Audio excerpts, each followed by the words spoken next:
sesión de hoy, nos habíamos quedado con la entrada a los aspectos no metafísicos, ¿no? Pero no sé si tú vayas a hacer la recapitulación, Jali. Yo creo que sí. ¿Se oye bien ahí para todos? O sea, ¿todos escuchan? ¿Sí? Bueno. Sí, si no, también acérquense, o sea, que no queden como asientos vacíos en las dos primeras filas. O sea, no tengan miedo. A ver, ese chavo de allá atrás. Ese fue. Pues digo, ¿no? Sobre todo para que se escuche bien. O si van a participar, pues van a tener que hablar fuerte. Sí. Esa sería la única condición. Estos asientos están increíbles. Sí, eso sí. Bueno. Pues entonces lo vamos a ¿eh?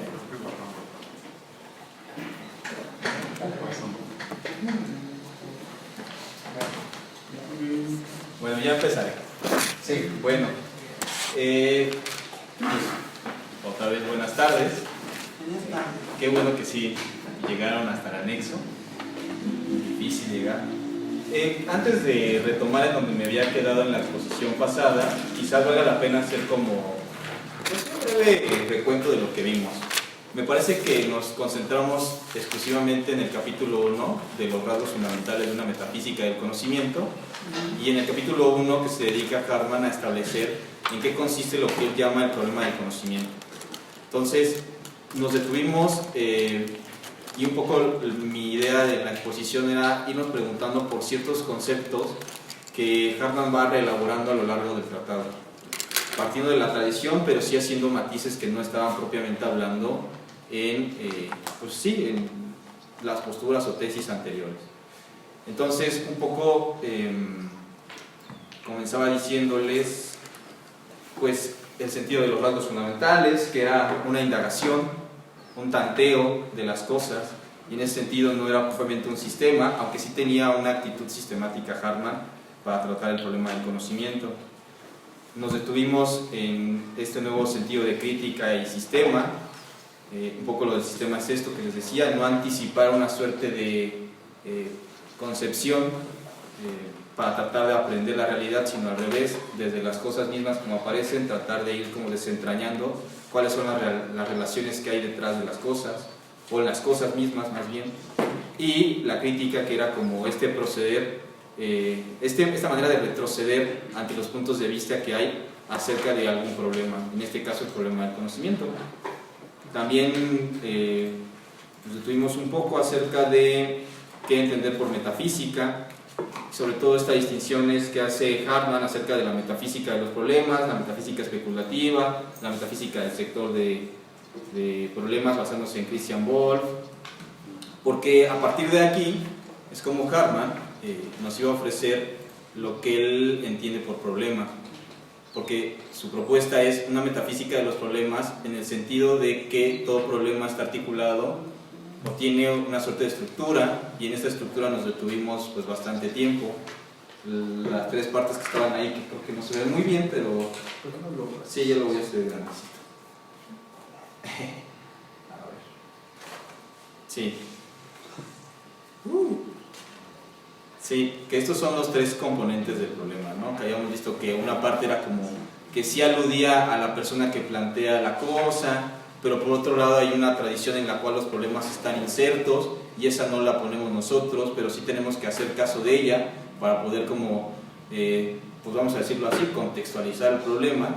Y por otro lado hay algo que nosotros no ponemos del problema, que es lo que Hartmann va a llamar Problemgehalt en alemán, que es el contenido del problema, y un poco nos detuvimos también en esto, en tratar de entender que por problema habría que evitar pensar que es como una cosa, sino más bien como una trama, que todo el tiempo en Hartmann la idea de la trama está presente, entonces tengan mucho cuidado, porque a veces parece que no está hablando de relaciones, pero todo el tiempo está hablando de relaciones, ¿sí? Y ese es todo el meollo con él. También hablamos del fenómeno del conocimiento y del problema del conocimiento, que son lo que abordaríamos en la sesión de hoy en la segunda parte con Luis, pero ante todo hicimos la distinción que Hartmann ofrece ahí, que es entre el problema del conocimiento en sentido lato y en sentido estricto.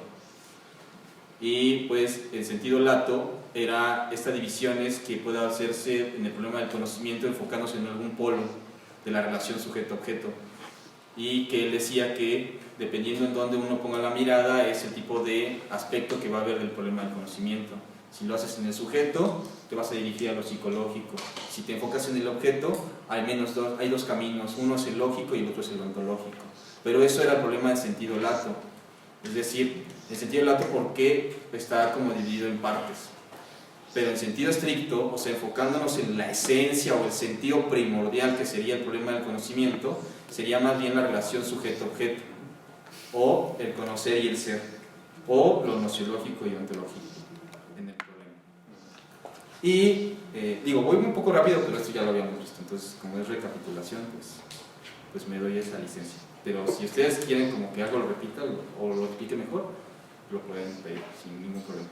Y un poco les ofrecía también esto hacia el final de la sesión, que era pues como una especie de señalamientos de qué podíamos nosotros ya entender por metafísica del conocimiento y nociología, que para Hartmann hasta cierto punto son equivalentes, ¿sí? O sea, y aquí metafísica del conocimiento les ponía que era esto que es la investigación filosófica, crítico-sistemática en las dos nuevas acepciones que propone Hartmann, del contenido aporético, o sea, de este irracional, de estos límites de nuestra cognoscibilidad en el problema del conocimiento en sentido estricto. Y nociología, que sería esta investigación fenomenológico-aporético, que eso lo vamos ahora sí a tratar en esta sesión, de las relaciones de los problemas del conocer y del ser, o sea, de las relaciones entre teoría del conocimiento y ontología. Que me parece que esto solo son como señalamientos, así hay que entenderlo para orientarnos en la lectura, porque en realidad todo el tratado tiene que ver con especificar qué es esto que nos está ofreciendo Hartmann, es decir, detallar, bueno sí, pero ¿qué hay que entender por fenómeno? ¿Qué es ya una aporía? ¿En dónde se encuentran? ¿Cuántos tipos de aporías hay? O sea, todo esto es lo que vamos a ver ya más adelante, pero espero que esto sirva como, les digo, una orientación para las sesiones que siguen. Y ahora sí, aquí sí fue donde nos quedamos, y un poco también quisiera decir que en este sentido Hartmann pues es como muy seguidor de la tradición en boga en la época, es decir, y aquí se parece mucho a Heidegger, que para hablar de algo primero recorre el camino de lo que no es. Sí, o sea, sí, ya sabemos de alguna manera que lo metafísico es esto irracional en el problema del conocimiento, que hay un contenido ahí que nosotros tenemos que desentrañar, que no se deja aprender como tal, y sin embargo, todavía no podríamos decir qué es lo propiamente metafísico del problema. Entonces dice Hartmann, bueno, vamos ahora a deslindar ciertas cosas, vamos a separar lo que parecería que nos confunde, y esto que nos confunde es lo no metafísico en el problema del conocimiento. Entonces los dos capítulos siguientes se dedica a Hartmann a esclarecer qué es lo no metafísico, porque con base en eso entonces podríamos, como este proceder metodológico pretende, ahora sí tratar de abordar directamente lo metafísico. ¿Sale? Entonces, pues esta es como la vía negativa. Y pues los dos caminos son lo lógico y lo psicológico. Perdón, ¿cabría decir, Jali, que lo no metafísico en el problema del conocimiento es solamente decantarse por uno de los lados de la relación de conocimiento? O sea, como que esa sería como la manera no metafísica de abordarlo, como no darle el mismo peso en alguna de las posturas, ¿no? Ya sea al objeto o al sujeto, o darle preeminencia en uno de los dos lados.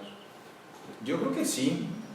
Bueno, y además es una buena pregunta, Luis, porque yo también lo había pensado, pero en otro sentido, y es que no sé si voy a adelantarlo un poco, pero sobre todo en lo lógico, con la cuestión del ser ideal, parecería que entonces si hay algo metafísico y ontológico en lo lógico, y eso podría confundir, porque dirías, bueno, ¿no qué es lo no metafísico? Pero me parece que aquí lo metafísico hay que ponerle súper atención a que es en el problema del conocimiento, no es en otra esfera, o sea, es en la esfera nociológica. Y en ese sentido, habría como dos sentidos aquí de metafísica, con base en lo que nos propuso el propio Hartmann, me parece.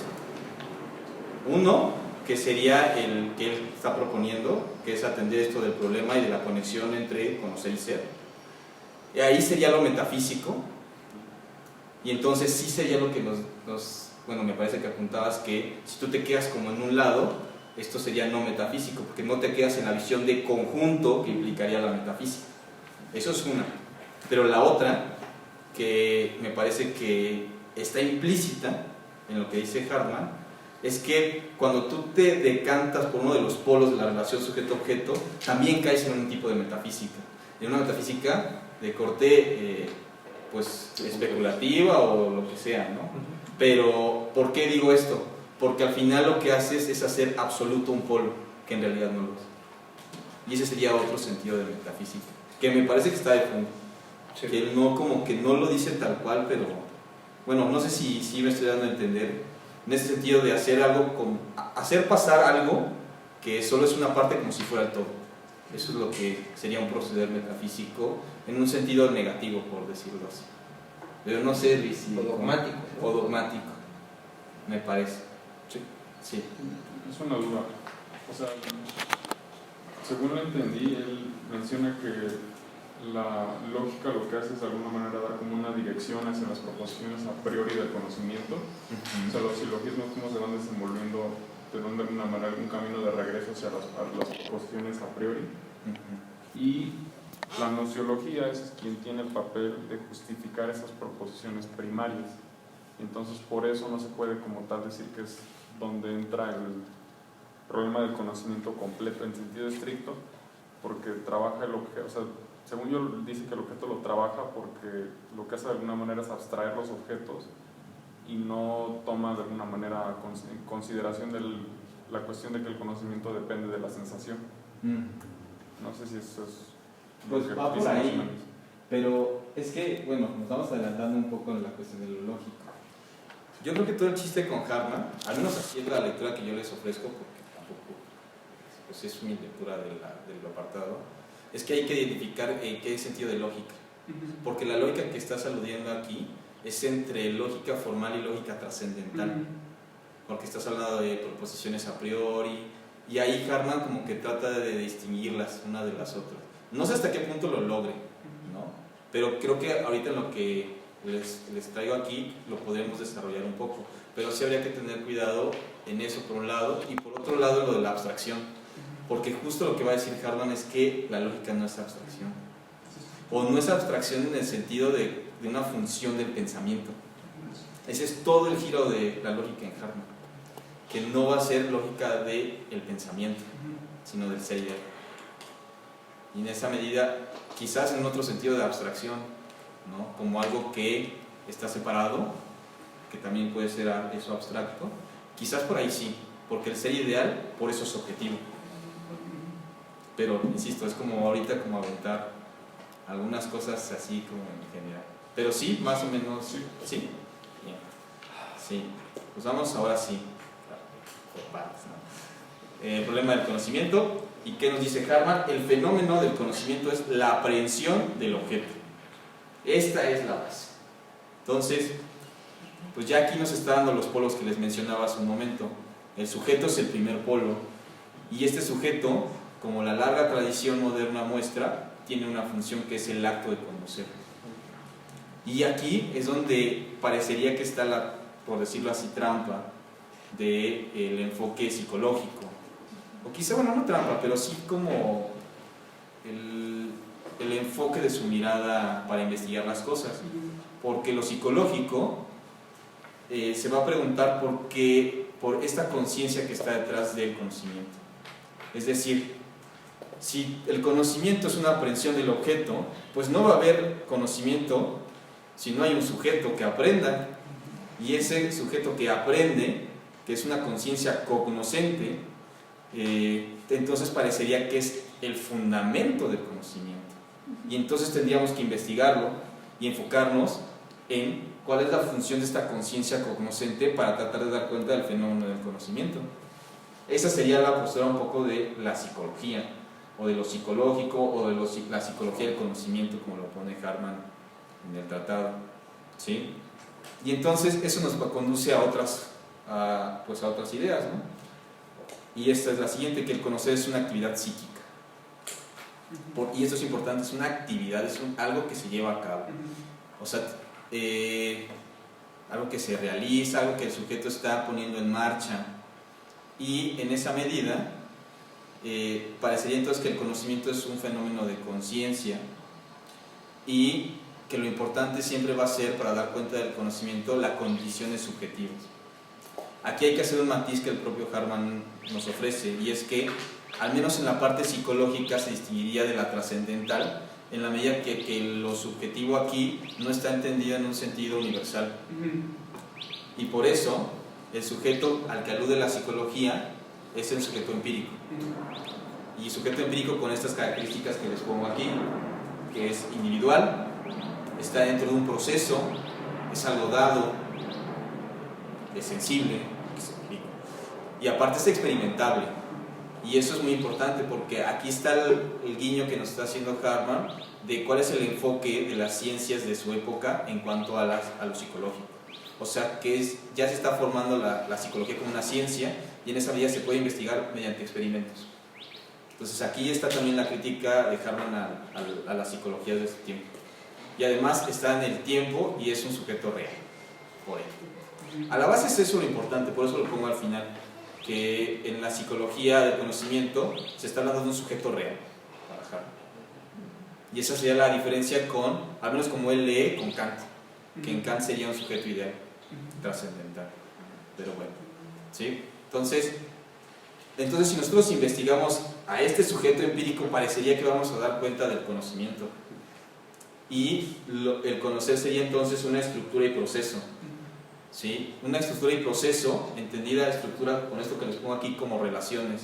O sea, hay relaciones en la conciencia misma y al mismo tiempo están en cambio constantemente, pero este cambio obedece a un principio, a un desarrollo y a un fin. Que esa es la diferencia del proceso con respecto a un simple movimiento. O sea, está dirigido como los contenidos de nuestra mente, por decirlo así, están en plexos, en conexiones todo el tiempo y al mismo tiempo se dirigen a ciertos fines. Y tienen un inicio y se van desplegando poco a poco. Y en esa medida, los contenidos de la conciencia pues son las imágenes y las representaciones. Ese sería el otro asunto con la psicología del conocimiento, que se restringe a investigar las imágenes o representaciones que hacemos de las cosas. Porque como es pues el fundamento del conocimiento, parecería que ahí se decide todo. Y esto sería como, yo sé que sí es como muy general, pero me parece que son como los puntos que habría que prestarle atención de irnos hacia la psicología del conocimiento y sus límites. O sea, aquí ya se observa básicamente que a la psicología del conocimiento no le importa el objeto propiamente hablando, o lo asume al objeto como contenido de conciencia, como una representación. ¿Sí? Hasta acá. Ese es el capítulo 2. Bueno, y que a su vez, o sea, esta postura, justamente en el contexto de la discusión de la época, es la que trataba de echar por tierra la idea de la lógica como una ciencia autónoma, ¿no? Que eso también es importante, ¿no? Es decir, estas dos posturas, estos dos acentos, ya sea en el sujeto o en el objeto, en el fondo se trata de una disputa en torno al estatuto de la lógica, es decir, si la lógica es solamente un fenómeno psicológico o si más bien responde a una cierta clase de realidades, ¿no? Que es un poco lo que va a pasar del otro lado. Y se me estaba pasando esta que era que, dado que está pensándose como una ciencia, entonces el conocimiento sí tiene leyes, pero esas son leyes como de generación de representaciones. A eso consistiría el conocimiento. Yo estaba pensando como un ejemplo para quizás entender esto mejor, y yo creo que esto lo vemos sobre todo en el plano de pues, lo pedagógico, que ellos sí tienen mucho este enfoque de psicología del conocimiento. Cuando sobre todo piensan en la teoría del aprendizaje y cosas así, están pensando en estos términos, en cómo es que el proceso del desarrollo humano implica también un proceso de desarrollo de la conciencia, o sea, inicia como estas estructuras de la mente con las cuales nosotros como que vamos conociendo, vamos adquiriendo experiencia, percepción. Es un poco esto, me parece, la postura que estaba como aquí surgiendo y que hoy en día pues ya está como hasta cierto punto afianzada. ¿Sí? Por ahí va. Bueno, no está clarito lo que dices, porque ahora estaba escuchando en otro trabajo que tengo el aprendizaje con flow. O sea, ya no es solamente cuestión de la música, ¿no? Sino que ahora el aprendizaje también tiene que ser flow, o tiene que tener flow, y el flow tiene que ver con el hecho de que justamente se vayan concatenando vivencias positivas, ¿no? Para que uno no experimente estrés negativo, sino estrés positivo, ¿no? ¿Cómo es el estrés? Dame 10 de esos. ¿Cómo es el estrés positivo? A mí vamos a ver. No, pues el estrés que sientes cuando no te frustras, sino que te motiva, ¿no? Es el estrés positivo. Entonces, claro, el aprendizaje ahí en realidad no tiene que ver, y eso es lo que les quería decir, eso no tiene que ver con los objetos de la realidad, sino con uno tener una representación más o menos coherente de las cosas, ¿no? Y eso es lo que no genera estrés, ¿no? Eso es como que uno pueda figurarse las cosas con cierto sentido, aunque sea absolutamente falso, ¿no? Pero eso es estrés positivo, ¿no? Entonces, lo menciono porque en el fondo esto sigue estando presente, ¿no? O sea, las posturas, por ejemplo, naturalizantes de la conciencia, pues siguen operando sobre la ley de la causalidad, ¿no? Y eso no es algo que esté echado por tierra, ¿no? O sea, las neurociencias operan sobre esa lógica, ¿no? Y en realidad, pues es curioso que para las neurociencias la tesis metafísica de fondo es la realidad no existe, sino que es una manera de conexión neuronal, ¿no? Entonces, a lo que voy es que la discusión es vigente, pues no es algo de inicios del 20, sino que seguimos atrapados ahí. Sí. Bueno, y el propio Hartmann lo menciona, ¿no? Con lo fisiológico, conoce el contraste entre la diferencia entre lo nociológico, lo psicológico y lo fisiológico, y cómo son esferas que al final sí explican aspectos del mismo fenómeno, pero que no puedes pasar de uno a otro sin más, ¿no? O sea, que sí como que tienen, que solo esas vías te pueden dar explicación de ese tipo de situación, y que no puedes explicar lo fisiológico por lo psicológico ni lo nociológico. Que un poco, pues es todo el meollo también del asunto con Hartmann, tratar de respetar como las jurisdicciones de las esferas. Cada esfera tiene su objeto temático, no es que sean diferentes mundos, pero sí tienen su propia esfera de trabajo, su propio campo. Y traspasar uno a otro sin atender a cómo es que realmente están relacionados, eso es como lo que creo que a Hartmann le preocupaba mucho. No es que no se relacionen, porque se relacionan, obviamente, pero el chiste sería ver qué tipo de conexión hay entre lo fisiológico, lo psicológico y eso con lo nociológico, y no asumir que son lo mismo, o que puedas reducir todo a uno, ¿no? Que esas son como, pues sí, lo problemático, pero no en el sentido de Hartmann, ¿no? Sino hay como falsear. Yo creo que él diría que es como una especie de falsear el fenómeno. Bueno, algo sobre lo psicológico que ustedes como hayan anotado, que quieran comentar. Que no les quede claro. Sí, sáquenlo ahora. O guárdenlo en su representación para siempre. Aunque sea ilusorio. Sí. ¿No? ¿Está bien? Si quieren lo lógico, vámonos. Es que bueno, ahora pues está el otro lado, que es el objeto. Y ahora sí que aquí objeto lo está entendiendo como un ser en sí. Y por ser en sí, habría que entender como aquello que no depende de mí, que subsiste por sí mismo y además también en el caso de lo lógico subsiste a pesar de la realidad. Y ese es todo el chiste entre la relación de lo ideal y lo real, que lo ideal también tiene un ser en sí, no solo la realidad, porque a veces pensamos cuando decimos realidad, en cualquier situación cotidiana, cuando dices me rebasa la realidad, pues sí, es como yo no la controlo, me supera, está más allá de mí, pero en Hartman el ser en sí también tendría otro tipo de manifestación, y este otro tipo de manifestación es lo ideal, y este ser ideal es el punto de lo lógico. Entonces, lo lógico se va a enfocar en este ser en sí y nos va a decir que la lógica se dice de muchas maneras. Ahora ya llegamos a lo que preguntabas tú, Iván. Y al menos, no sé si ustedes lo notaron, a mí me parece que es lo que hace Hartman, una suerte de historia de la lógica, muy rápida, pero sí hace una historia de la lógica. Y sobre todo partiendo de la lógica aristotélica, a la cual va a identificar con lógica ontológica. ¿Y por qué hace esto? Porque la lógica ontológica todavía piensa que el pensar y el ser están en identidad. Y entonces hay que investigar en qué consiste esta identidad. Y es, si lo quieren ver con Aristóteles, o al menos lo que pues, se suele decir de ley general, pues es el problema de las categorías, ¿no? Que en las categorías está la sustancia, pero no solo la sustancia, sino lo que se puede decir de la sustancia. Ya saben que es pues todos los accidentes que existen en las categorías. Eso sería la lógica ontológica, que todavía piensa que hay esta relación estrecha, fuerte, entre lo que se piensa y lo que hay. ¿Sí? Básicamente esto es.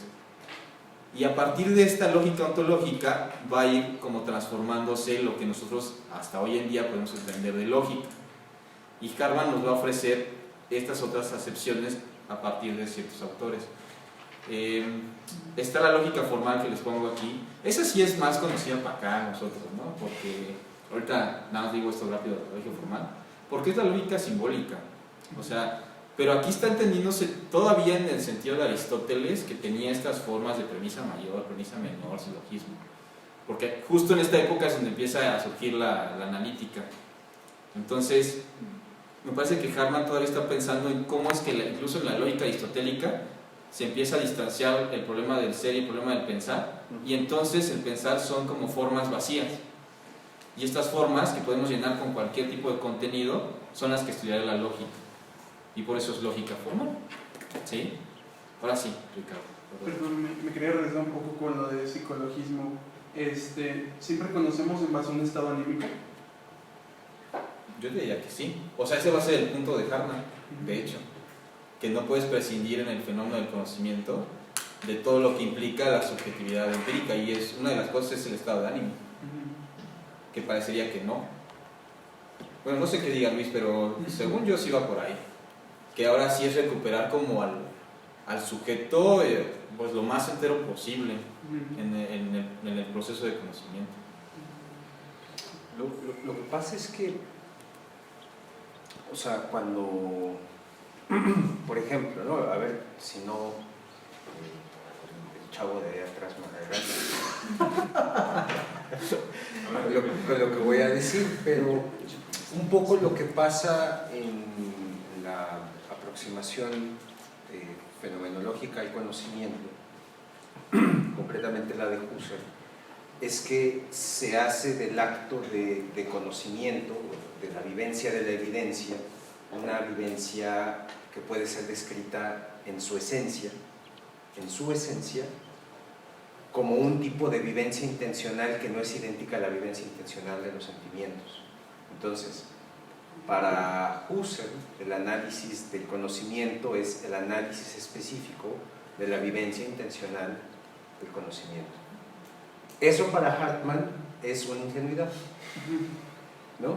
Porque nunca vivimos así, eso no es la vivencia de conocimiento, ¿no? Nadie agarra y se pone únicamente en actitud cognitiva, sino que precisamente uno está conociendo en medio de un estado de ánimo, en medio de una, ¿no? O sea, pones a preparar la exposición de Hartman y están echando la chorcha ahí al lado, ¿no? O sea, no estoy haciendo alusiones a ninguna situación concreta.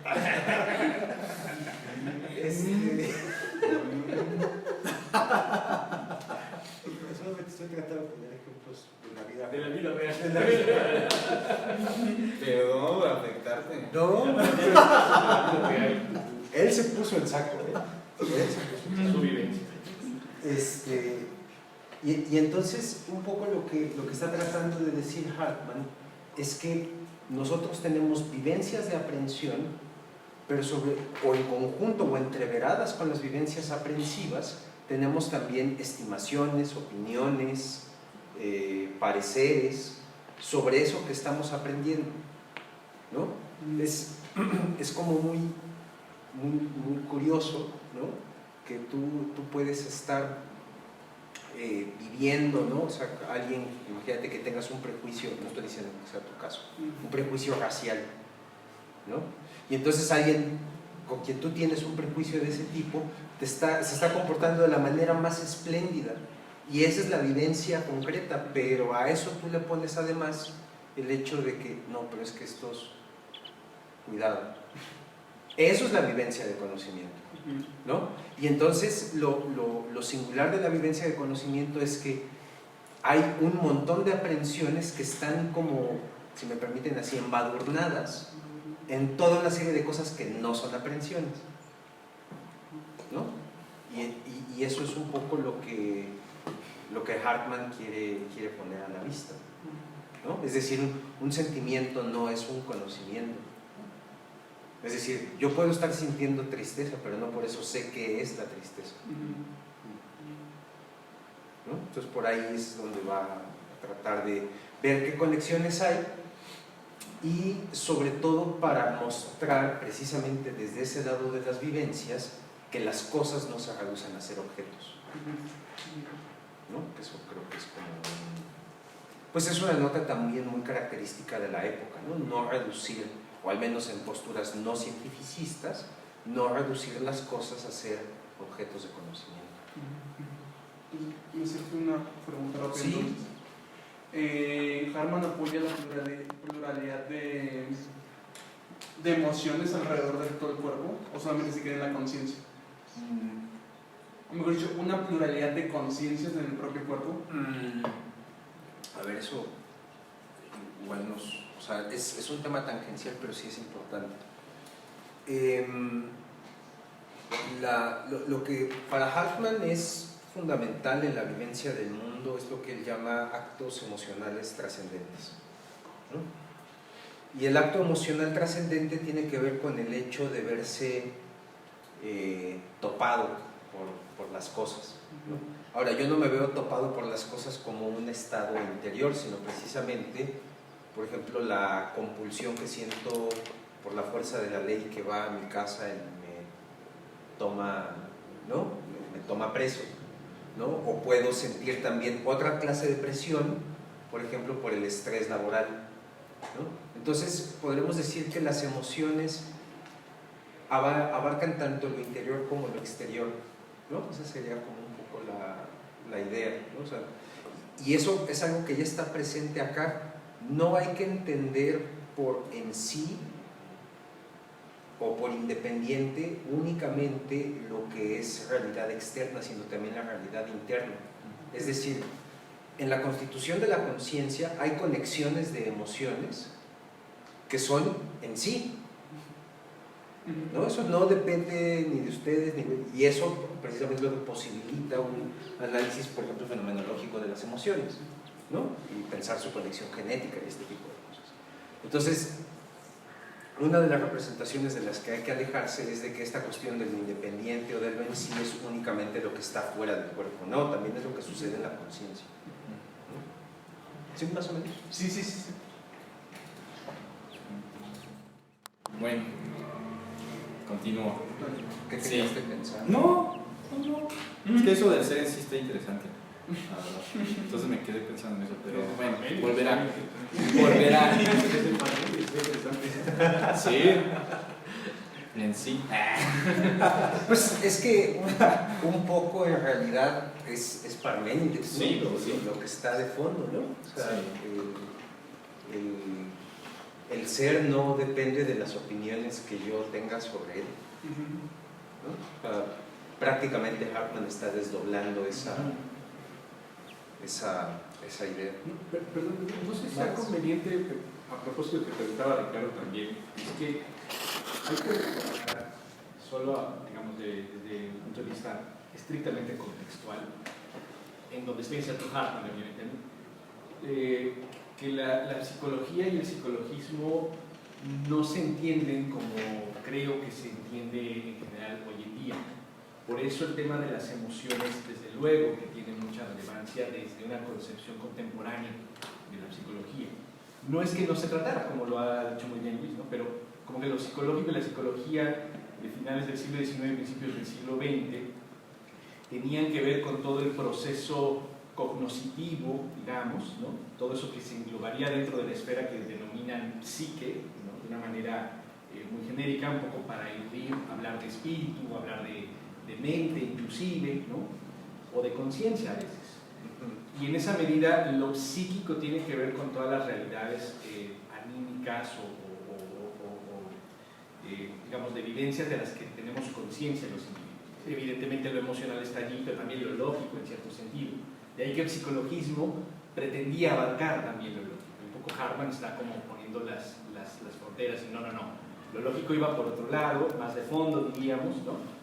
Pero en lo que sí coincidiría, creo, Hartman con cierto psicologismo al menos, es en esto de la realidad en sí, en la vida intramental, para decirlo de alguna manera. Digamos, ¿no? Hay representaciones en nuestras mentes que asumimos como objetos en sí. En este tenor adquiere una independencia respecto de la gente que conoce internamente aquello que le pasa, ¿no? Como que a eso se refirió. Claro, lo emocional tiene mucho que ver, pero al menos en lo que alcanzo a leer de Hartman, no parece ser lo decisivo dentro de la vida psíquica, estrictamente hablando. Y lo de las múltiples conciencias, pues creo que no le tocó ya al propio Hartman, creo que más bien va por el lado de múltiples afecciones. Sí. Hay otra cosa importante en lo que acaba de decir Carlos, es decir, hay algo que se queda Hartman del lado de, digamos, de la investigación psicológica del fenómeno del conocimiento, y es que el conocimiento es un fenómeno personal. O sea, no existe el estatuto del conocimiento, ¿no? Y eso puede suscitar la apariencia, ¿no? De que entonces el objeto conocido es algo que está constituido no más que por un proceso psicológico, ¿no? Ese es como el extremo en el que se puede caer, ¿no? Pero lo que sí no podemos dejar de reconocer con Hartman es que lo que sea el conocer es algo que cada uno lleva a cabo, ¿no? No existe algo así como una subjetividad trascendental, ¿no? Que sea el soporte, que es lo que de alguna manera se va a suponer en el otro lado, ¿no? Pero bueno, ya no lo meto. Acá hay una pregunta más. Sí, Marco. Bueno, ahorita que están hablando de las emociones y esas cosas, me surge una pregunta, porque al menos en un capítulo él habla de que se pueden conocer emociones, que puedes conocer emociones, y basándonos de que lo que conoce es el objeto y el objeto es en sí, ¿hay emociones en sí?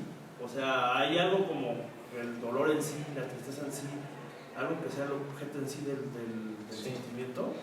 Lo que pasa es que, mira, qué bueno que pones, porque los que hacen filosofía de las emociones, tengo conocidos que hacen eso, dicen que sentimientos y emociones no son lo mismo, ¿no? Yo no sé, pero lo que podríamos decir es que en realidad la tristeza es un compuesto de varios elementos vivenciales, ¿no? Porque en el fondo puedes tú estar atestiguando, por ejemplo, representacionalmente la misma escena y no sentir necesariamente tristeza.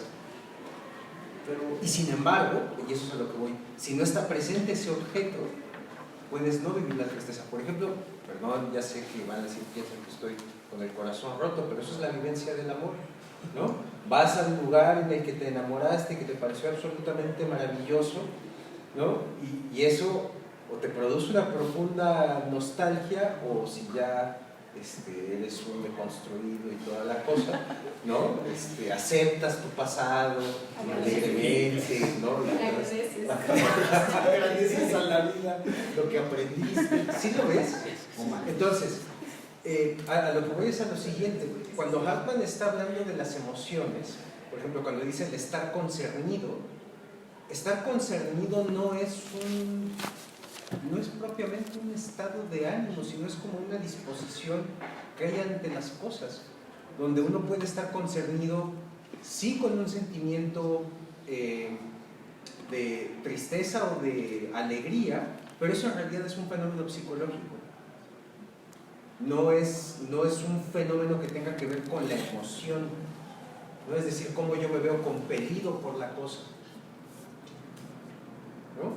O sea, y es lo que le importa a Hartman son más bien las vivencias que tienen que ver con las realidades en sí, no con lo interior, en principio, ¿no? Entonces, cuando habla de lo emocional, no está pensando, por ejemplo, piensa en el destino. La vivencia del destino es una vivencia emocional, pero el destino no es un sentimiento, sino que dentro del destino hay sentimientos. ¿Sí se va entendiendo esto? Entonces, quizá podrías abundar un poco en qué sentido es emoción en el destino. Sí, porque les pongo el ejemplo que pone Hartman, ¿no? Está pensando el fenómeno que está, o la expresión que utiliza en alemán es Rückbetroffensein, ¿no? Es ser concernido de vuelta por las consecuencias de mis acciones, ¿no? Entonces, yo puedo, ¿no? Hacer algo y después de eso me encuentro en la vivencia en la que lo que hice tiene su peso sobre mí, ¿no? Como por ejemplo, pues yo quiero estudiar filosofía y tengo que leer a Aristóteles, aunque no me guste, pero yo quería estudiar filosofía, ¿no? Entonces, ese sentimiento de yo verme compelido a cosas que no necesariamente yo he querido, que no he previsto, ahí está la configuración de la vivencia emocional del destino. Y ahí no estamos aludiendo ni a alegría ni a tristeza, sino solamente el hecho de verme enfrentado al peso de lo real, que eso es lo que está diciendo Hartman, ¿no? El peso de lo real. No sé, ahora estoy pensando en si los valores no producen emociones. Pero no quiero decir nada. Sí, creo que lo producen, perdón, pero entonces lo que está diciendo parece que hay una sutil diferencia, ¿no? Una cosa es que el destino propicie emociones y otra cosa es decir que el destino sea emoción. No, bueno, o sea, emocional en el sentido de que lo que se está viviendo es el peso de los hechos que a mí me compelen a un tipo de actividad. Por eso la vivencia emocional es otra forma de relación del sujeto con las cosas y no algo que pasa únicamente en el sujeto. Entonces es un modo de relación igual que el conocimiento, y además la expresión de Hartman es muy simpática porque dice que mientras que en el acto de conocimiento nosotros aprendemos cosas, en las vivencias emocionales somos aprendidos por las cosas, somos tomados en prenda por las cosas o por los objetos.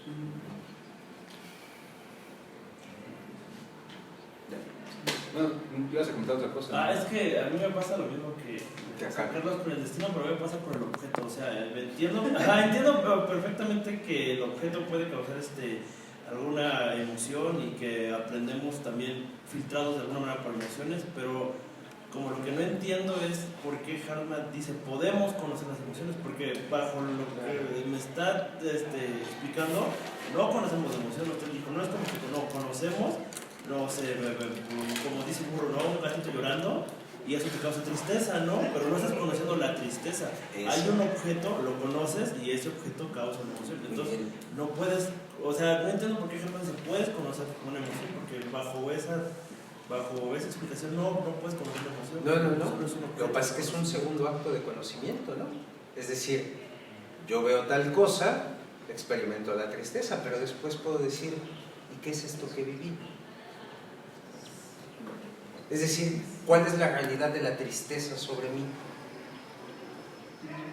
Y eso es algo ya investigable, ¿no?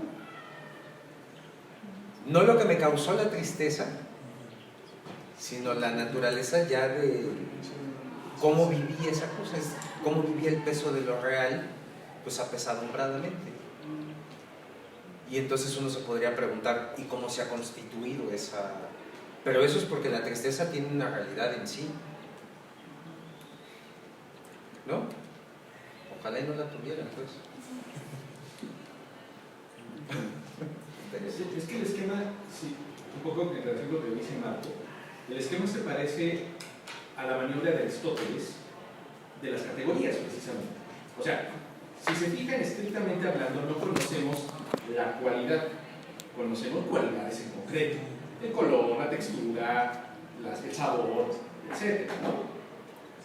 Pero un poco pasa que conoces la categoría a través de los fenómenos en donde se concreta, vamos a decirlo así. Y es un poco lo que pasa con las emociones, ¿no? O sea, yo conozco la tristeza a través de la vivencia en la que se concreta eso. Y desde luego no conozco como si se tratase de un objeto diferenciado y absolutamente distinto a la tristeza o a la alegría, pero sí la conozco a partir, digamos, de las vivencias en las que acontece o florece, por decirlo de otra manera, esa emoción. De mismo que conozco las cualidades, las cantidades, las relaciones en virtud del modo en el que aparecen, digamos, en concreto. Ajá, es que incluso, como dice Carlos, parece un conocimiento que depende completamente del sujeto. Porque es un acto segundo. O sea, a ver, y esto, qué bueno, o sea, son preguntas fundamentales las que estás haciendo. Lo que pasa es que yo no, déjame decirlo así, en una vivencia emocional yo no vivo directamente, o sea, el objeto de mi vivencia no es la emoción, es la realidad, ¿no? Después de eso yo puedo preguntarme por la realidad de la emoción, pero eso es un acto segundo, ¿no? Primero es la vivencia como tal, ¿no? En la cual yo experimento emocionalmente cosas, y luego es la experiencia de la emoción, o sea, la experiencia cognitiva de la emoción, ¿no? O sea, ¿por qué cuando los seres humanos experimentan frustración de sus deseos son llevados a la tristeza? Pero esa pregunta es posterior a la vivencia de la frustración de los deseos. Pero entonces la emoción se vuelve un objeto o... La emoción, eso es justamente todo el asunto de Hartmann, es entender que no porque sea algo que sucede en el sujeto, no tiene un ser en sí. Es como entender a través de sus relaciones. ¿Cómo? Entender a través de las relaciones. O sea, son como la relación de la relación. Sí, claro. Ahí me tiene el matiz. La relación exige siempre dos polos. Uno es el agente y el otro polo sería la cosa en sí que está vinculada o correlativa con el agente. La tristeza, la alegría, la euforia, el amor, lo que quieras. Pero no es que sea como una cosa misma, una cosa. Justamente aquí puedo ver más claramente que el sujeto aquí es pasivo en esta relación. O sea, que recibe solamente. O sea, ya después en este segundo conocimiento en el que ya vuelve objeto de la emoción, es que ya lo puede estudiar, pero mientras la está viviendo, solamente la recibe. O solamente la viven. También en el acto de conocimiento es pasivo. Donde no somos pasivos es cuando, por ejemplo, ya reaccionamos a una vivencia, ¿no? O sea, ahí es donde ya pues, uno hace cosas, ¿no? Pero en el acto mismo, por ejemplo, de conocer la tristeza, yo no estoy triste. Si me pongo triste conociendo la tristeza, pues nada más me voy a poner triste, no voy a conocer la tristeza, ¿no? Y en ese sentido es curioso cómo el conocimiento exige no es que no tenga emociones, es que es justamente la lucha por mantenerse al margen de las emociones. Pero puedo hacer una pregunta medio rara. Por ejemplo, las emociones ya quedaron claras que son como un segundo, una relación que surge a partir de una primera relación, ¿no?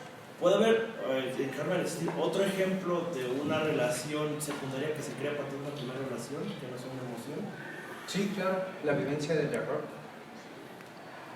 ¿No? O sea, que es como mutatis mutandis lo mismo. O sea, cuando yo estoy equivocado, no estoy viendo mi imagen desfigurada de las cosas, estoy viendo las cosas. ¿No? Pero lo que digo es, ¿pero por qué eso que estoy viendo así como es claro, por qué yo lo veo desfiguradamente? Y entonces ahí sobre lo que reflexiones sobre la imagen del conocimiento, ¿qué elemento no está ahí bien puesto? ¿No? Ahora, lo que está diciendo Hartman es que la vivencia de conocimiento no es solamente la aprehensión, sino también esta vivencia que tenemos de corregir nuestras aprehensiones.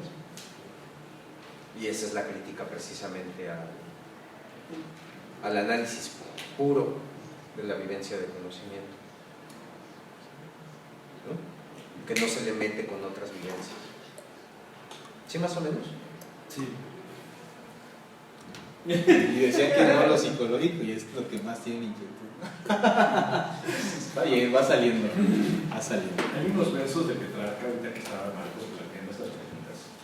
Estos versos de Petrarca, no me acuerdo cómo se llama el poema, solo me acuerdo, pero es así: si no es amor, ¿qué es esto que yo siento? ¿Sí? Pero más allá del verso en sí mismo, que es hermoso, el poema lo es también. La pregunta es muy hartmanniana en ese sentido. Sí, claro. ¿No? Si no es amor, ¿qué es esto que yo siento? Si es dulce, ¿por qué es doloroso o encarnizado su tormento? Una cosa así.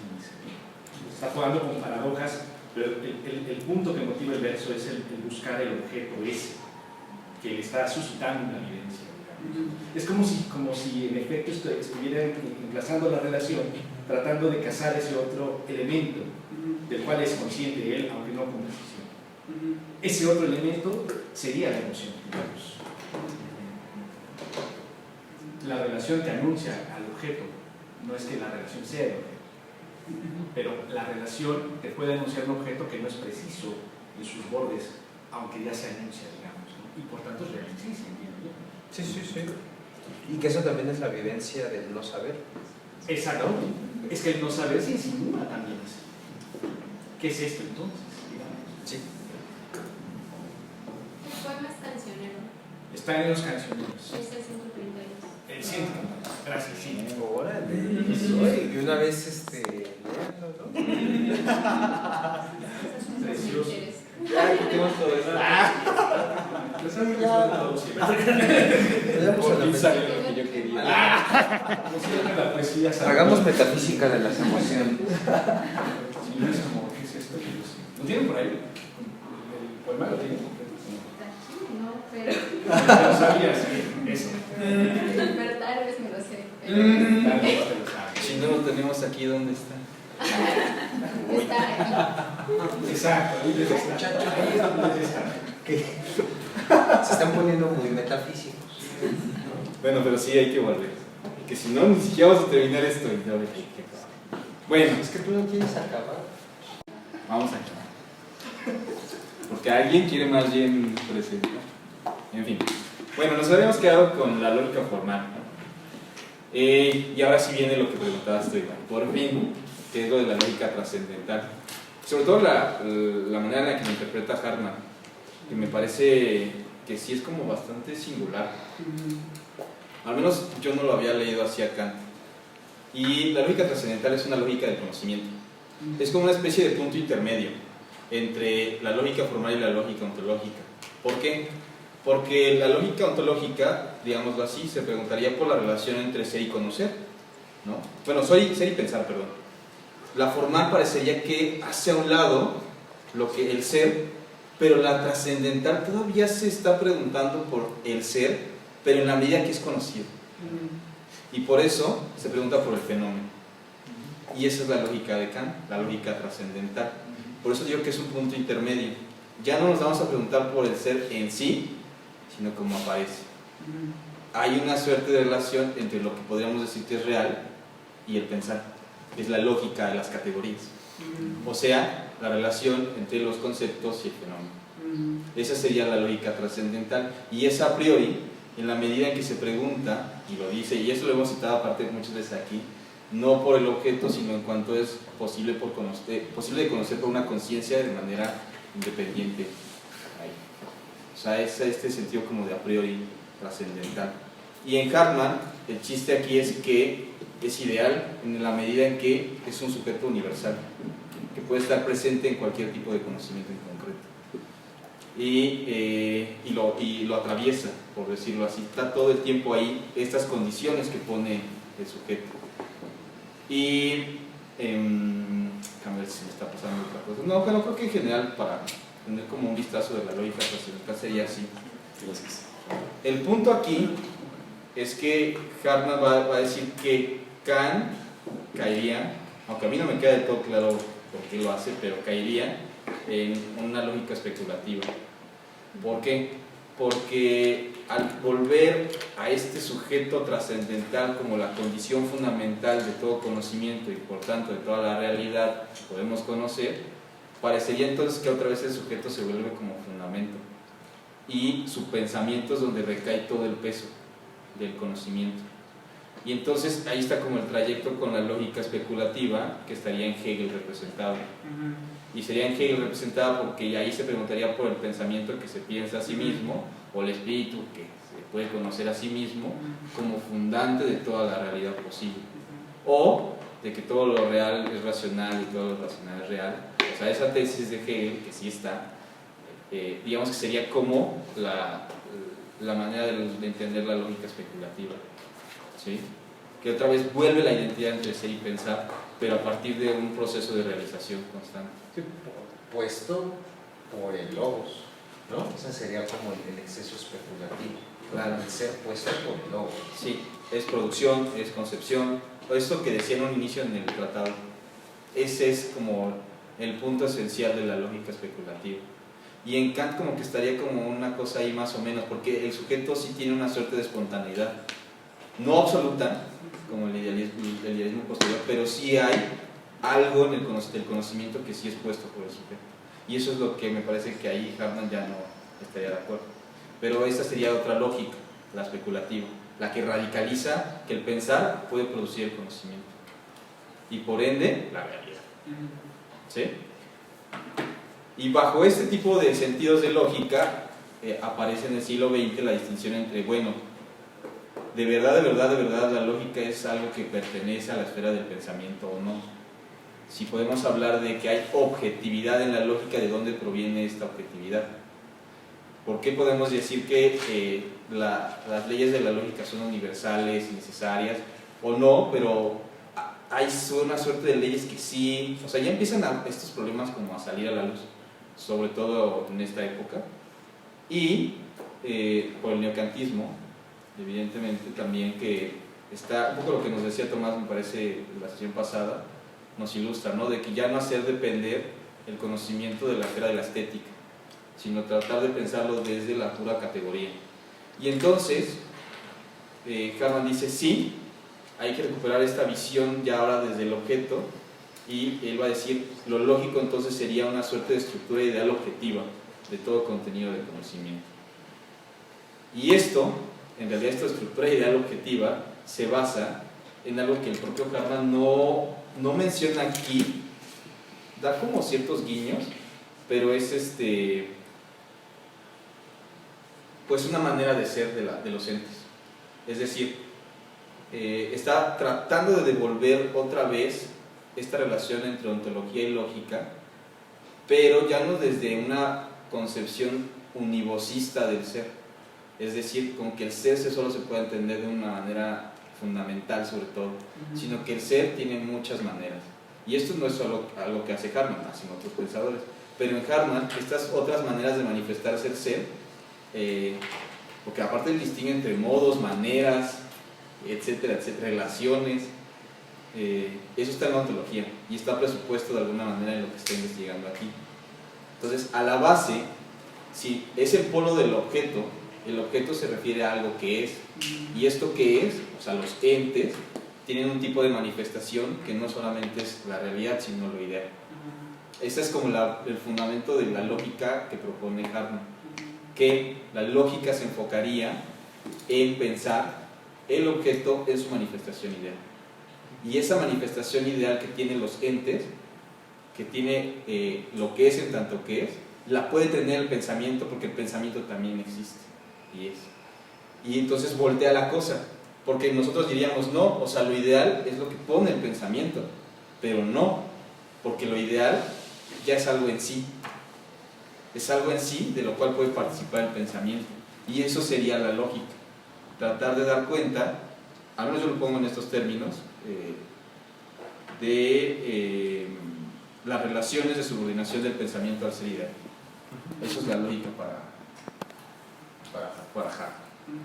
Y es una concepción pues muy distinta y extraña además.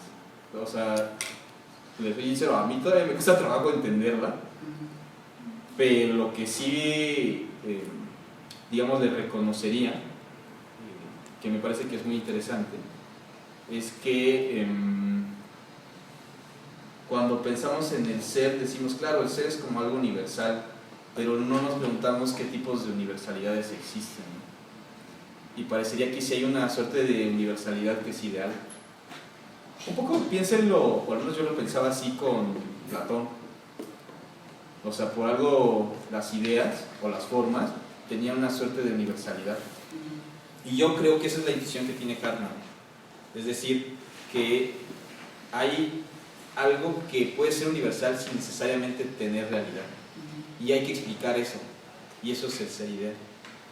Y entonces, ese ser ideal constituye ya una propia esfera que es investigable. Y que una de esas esferas investigables del ser ideal es en relación con el pensamiento. ¿Sí? Entonces, ahí ya empiezan como los cambios. Y esto que les pongo un poco aquí en la presentación, de que también es muy curioso que dice que la esfera lógica, en la medida en que se vincula a algo que es en sí, adquiere una esfera autónoma. Se puede investigar ya como, o se puede convertir en un tipo de investigación singular, pero al mismo tiempo es una investigación inmanente. Y eso es como raro, ¿no? Porque uno diría, bueno, lo ideal parecería que es como algo que está más allá, ¿no? Pero no, lo ideal está relacionado consigo mismo, y por eso, por ese tipo de relación de igualdad que tiene lo ideal consigo mismo, es inmanente. Es una cosa muy curiosa, la verdad.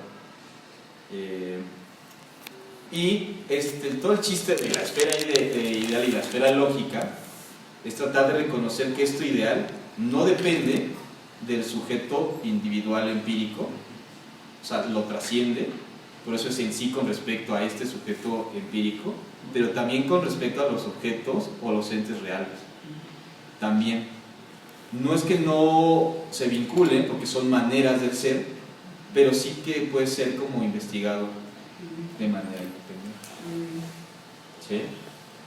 Y por eso dice que es un mundo ideal de objetos y con su propia legalidad, porque esa es la otra cuestión, de que el ser ideal podríamos caer también en la tentación de pensar que son como cosas, pero que ahí insistimos en que son relaciones.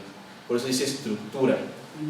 Entonces, hay una suerte de mundo ideal de relaciones entre lo que puede ser ideal, que quién sabe hasta qué punto alcanzan ese tipo de relaciones, porque también tienen como huecos. O sea, lo ideal también tiene partes irracionales. Eso es todavía lo más raro, que lo discutimos durante un rato esto cuando lo presentamos por la primera vez. Pero la idea es esta, de que no todo lo ideal parecería que lo podemos conocer. Hay un límite de lo que podemos conocer acerca de esta estructura ideal objetiva, y ese límite es lo que mantiene pues oscuro, ¿no? Incomprensible, que sea el ser ideal, lo cual no significa que no se pueda como ir desentrañando. Esa es un poco la tarea de la lógica, aunque no solo de la lógica. Por ahí menciona las matemáticas, también están el asunto de los valores, o sea, por eso les decía, hay que ver con qué se relaciona el ser ideal para ver en qué esfera del conocimiento estamos hablando. Si está con el pensamiento es lógica. Y entonces ya está la torsión, o sea, lo invirtió. Y está aquí lo que les ponía esto del Seinweisen, que es la manera de ser. El ser ideal es un Seinweisen, un modo de manifestarse del ente que también es en sí. Y tiene estas características, que es universal, no está sujeto al tiempo, es continuo, es homogéneo y es pensable. Cuando lo presenté la primera vez dije, bueno, esto me suena mucho a Parménides. Es como una reinterpretación del poema de Parménides, pero haciendo el matiz de que, porque estas como características uno diría, pues no son como las determinaciones que ofrece Parménides de lo que es en cierta parte del poema. Pues sí, ¿no? Pero aquí la diferencia es que si hay una relación como, no de identidad, pero sí de dependencia entre el pensamiento y el ser, pero solo en la medida que es ideal.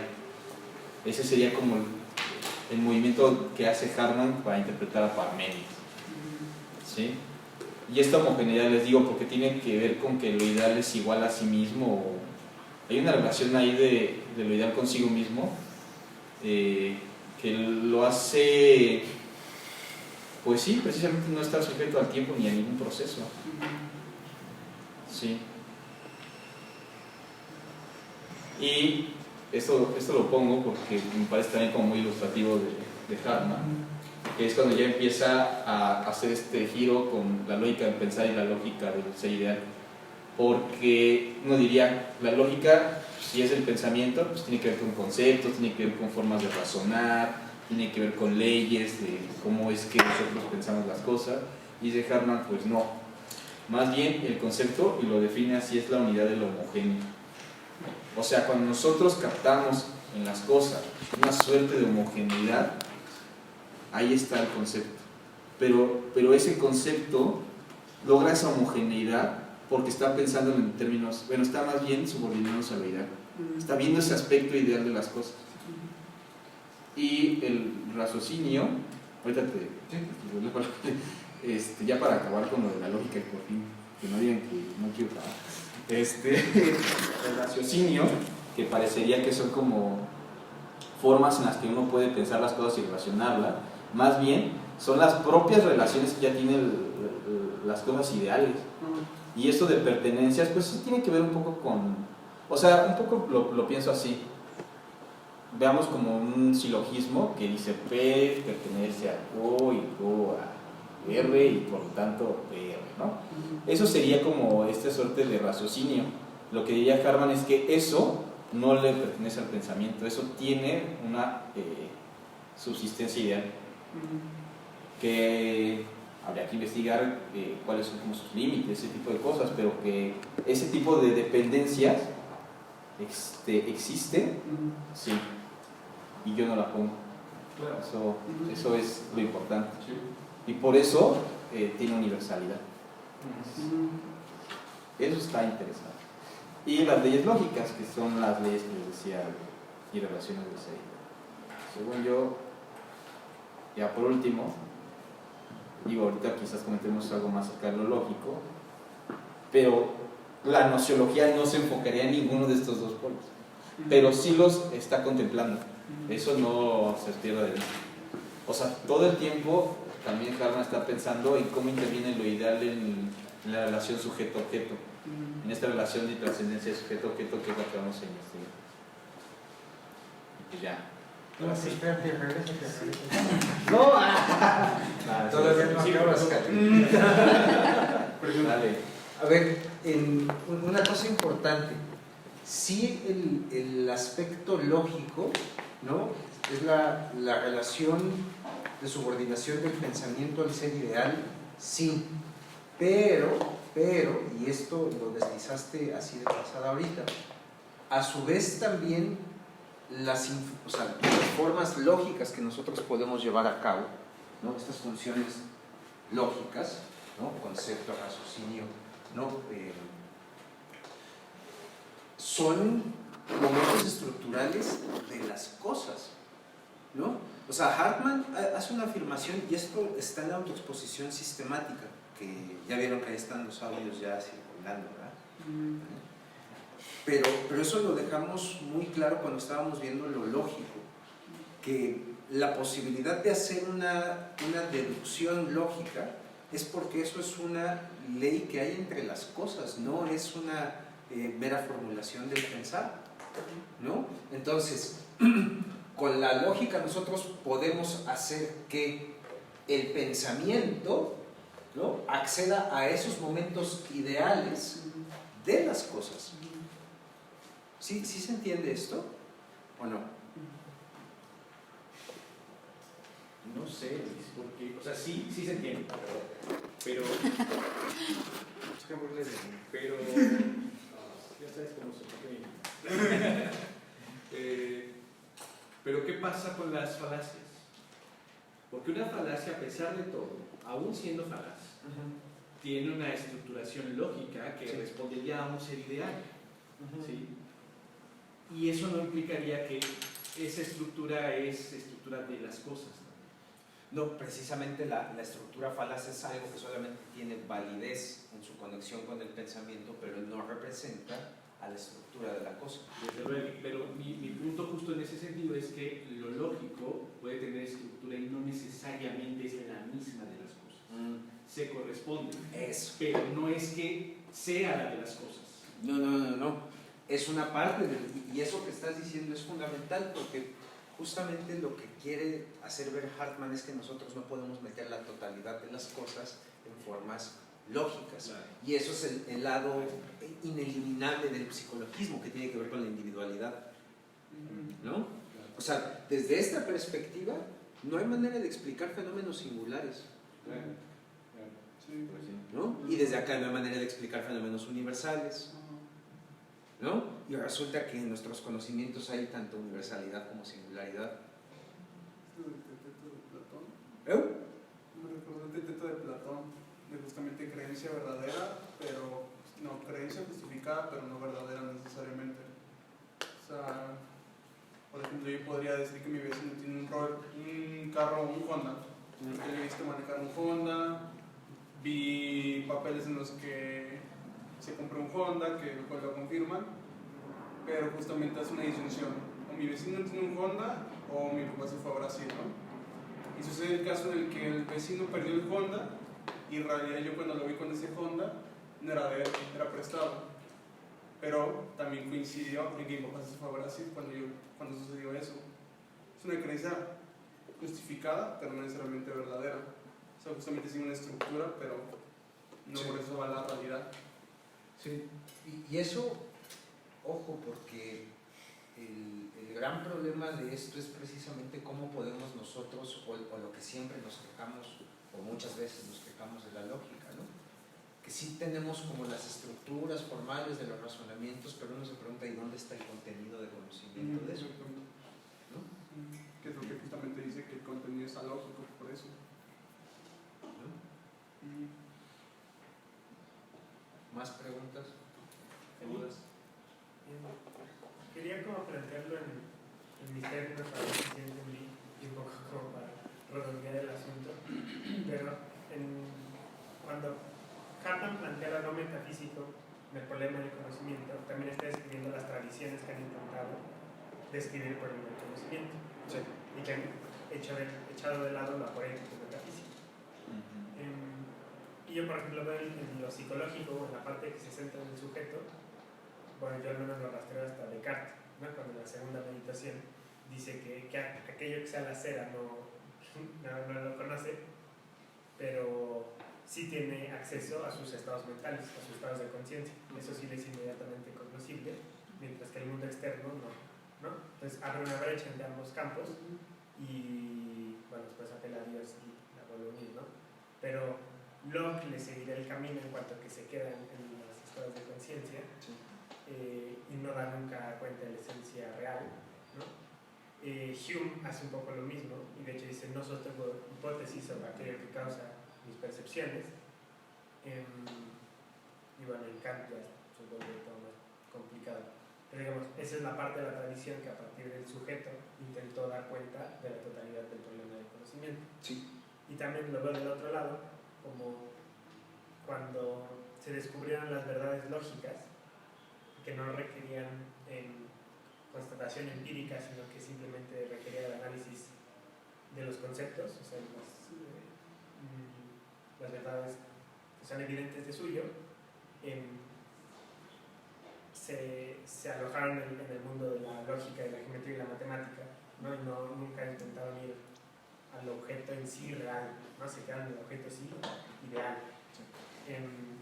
Y justo en el 19, Cantor y todos estos que hicieron la teoría de conjuntos y intentaron hacer de esa esfera la esfera primigenia del conocimiento. Por ejemplo, en Frege, que dice: quiero analizar el mundo, pero el mundo externo me es tan ajeno que primero voy a estudiar el lenguaje y a partir de ahí conocer el mundo, ¿no? Y voy a estudiar el lenguaje a partir de la lógica, ¿no? Porque eso es lo que sí es cierto, lo que sí tengo.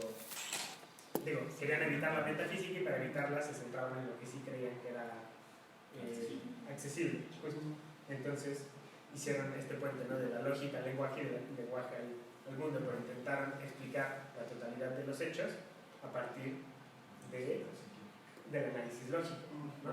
Del ser ideal. Sí. Y en el fondo lo que nunca hicieron, si estoy interpretando bien, es explicar la relación trascendente del sujeto con el objeto en sí real, porque con el objeto sí ideal sí se desarrolló y ninguna de las dos vías logró dar con esa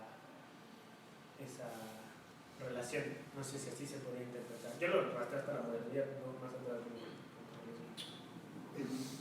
Yo diría que sí, y en ese sentido se aclara otra vez esta cuestión de que no es que el psicologismo o la perspectiva psicológica o lógica sean no metafísicas porque no traten asuntos metafísicos, sino porque no tratan la relación entera,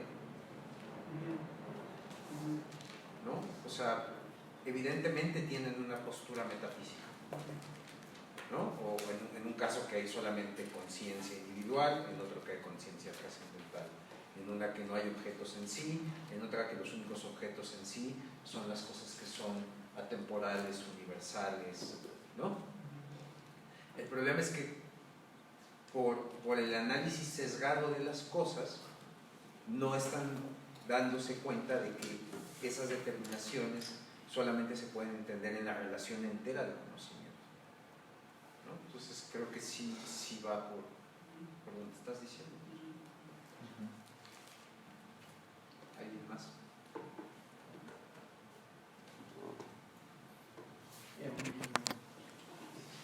Tal vez sería bueno apuntar que no sería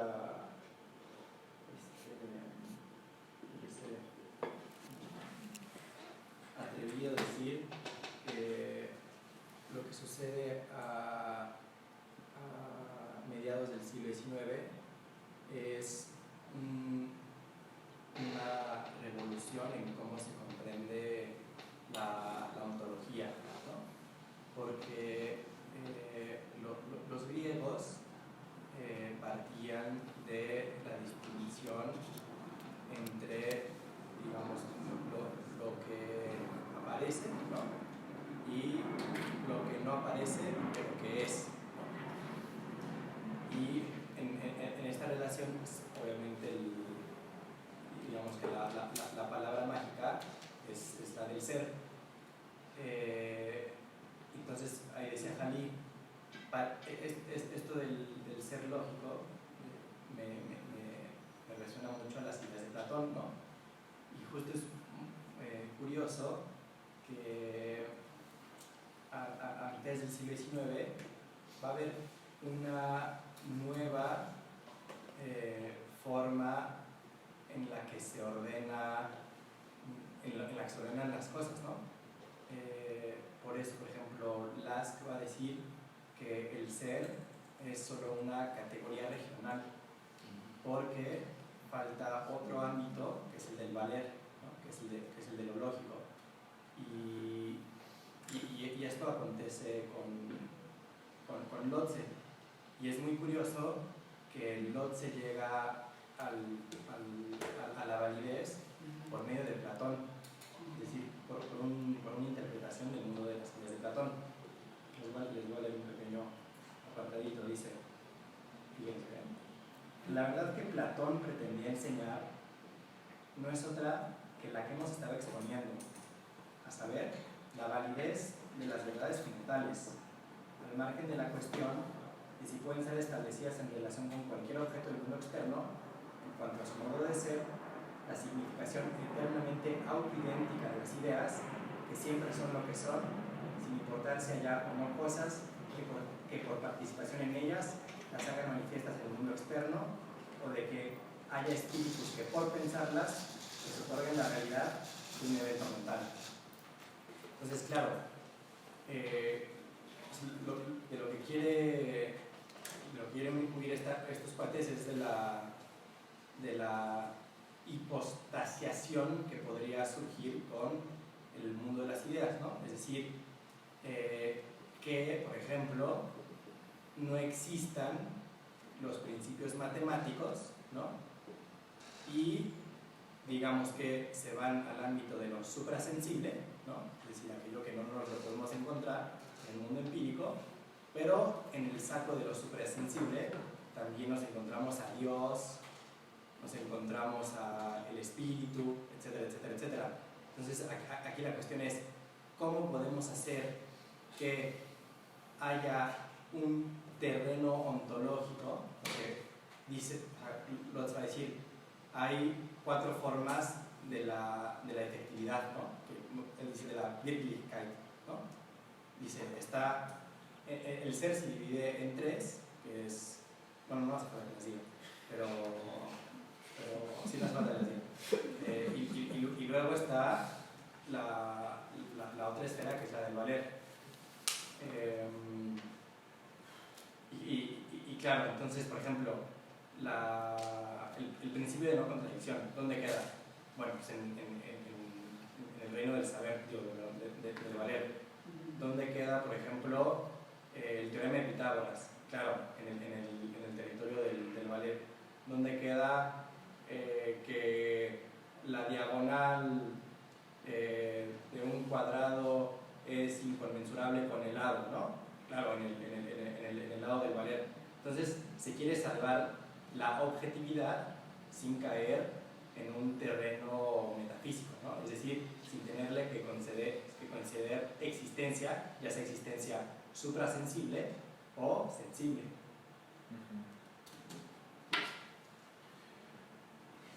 A ver, Es que es la base, ¿no?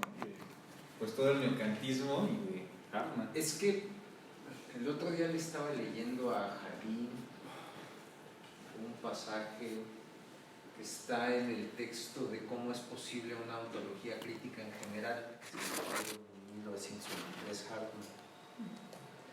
Y ahí hace una afirmación que creo que no hemos aclarado bien, pero dice que la teoría de las categorías es más extensa que la ontología. Y eso porque en cierto sentido, bueno, no en cierto sentido, lo que vale no es, ¿no? Y sin embargo, eso es lo que le importa a Hartmann, se conecta con lo que es, porque a final de cuentas los valores los tengo que realizar, ¿no? O si tengo operaciones matemáticas ideales, pues me sirven para los cálculos del mundo, ¿no? Entonces, de alguna u otra manera, Hartmann está transitando una vía en la que yo creo que él tampoco es muy claro, ¿no? O sea, tampoco voy aquí a ocultar cosas que a todos los filósofos les pasan, que es que dicen más cosas de las que entienden. Pero está bien, porque pues, eso es como atreverse, ¿no? Lo que está queriendo decir con eso Hartmann es lo que nosotros podamos saber del mundo ideal solamente lo podemos saber a través de lo real. Y entonces el concepto de ser sigue siendo el puente. Aunque la conexión sea del ser con el valer, donde el valer vale es en relación con lo real. Si no, no hay manera de, pues justamente de establecer justicia en el mundo, por ejemplo. Entonces, por ahí es por donde está pensando Hartman que está la cosa, pero hay y esto no lo echen en menos, ¿no? Al menos hay otra postura de la época que dice que el concepto de ser es menos extenso que el concepto de objeto, ¿no? Que es la postura de Alexius Meinong. Porque Meinong está pensando que el concepto de ser se refiere a la realidad efectiva. Y entonces dice, claro, lo que sucede es que si no hacemos más extenso el concepto de objeto frente a esta idea de ser, pues no podemos explicar los entes de la fantasía y por lo mismo todo el mundo de la literatura. Es absolutamente fascinante la tesis, ¿no? Y entonces un poco lo que está tratando de discutir Hartman, y a eso es a lo que voy, es si el concepto de objeto o el concepto de ser tienen como un lugar preeminente, ¿no? en este sentido, porque por ejemplo, pues un valor sí es un objeto, ¿no? Pero no es, ¿no? Entonces, insisto, yo no, y creo que esto es lo importante de la lectura que estamos haciendo. No se trata de decir, entonces Hartman sí tiene claro qué es la idea. No, sino que quede abierto como una cuestión que nos tenemos que preguntar siguiendo la línea de Lotze, ¿no? ¿Por qué Platón dice que la idea del bien es algo que está más allá de la usía? ¿No? Y lo que está diciendo con eso es que el bien no es el ser, el bien es lo que le da el ser a las cosas. Y entonces lo que está diciendo es que el valor es fundante del ser. Bueno, en los términos de Lotze. Sí, claro. Sí, bueno. ¿Quién sabe qué sea, no? Tú. Pues, sí, no seas crítico. Amarren al daimon. No, pero a lo que voy es a lo siguiente, es decir, que parece ser que los neocantianos tienen buenas razones para sostener lo que están sosteniendo. No, sí, no se nota. No me parece tan claro.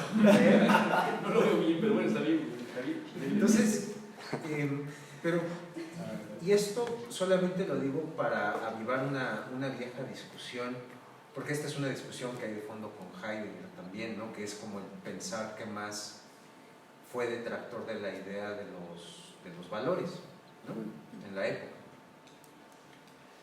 Y habría que preguntarnos seriamente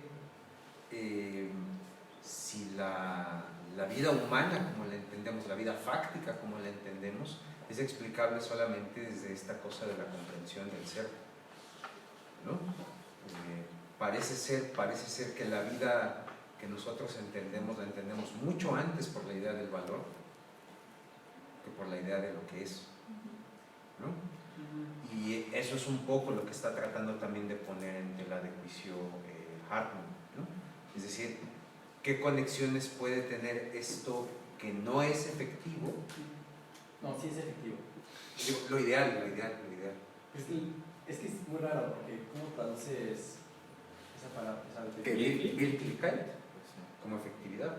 Pero, es decir,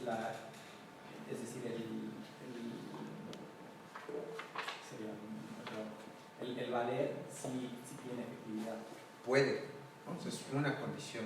Lo que pasa es que recuerden otra cosa, ¿no? Hay un problema con el concepto de Wirklichkeit en general, que es que en rigor es un concepto modal. No es o sea, históricamente lo hemos confundido, pero donde queda más claro es en Kant, ¿no? Cuando dice cuál es la diferencia entre 100 taleros reales y 100 taleros posibles, ¿no? Es decir, cuando habla de reales ahí está hablando de 100 taleros efectivos, ¿no?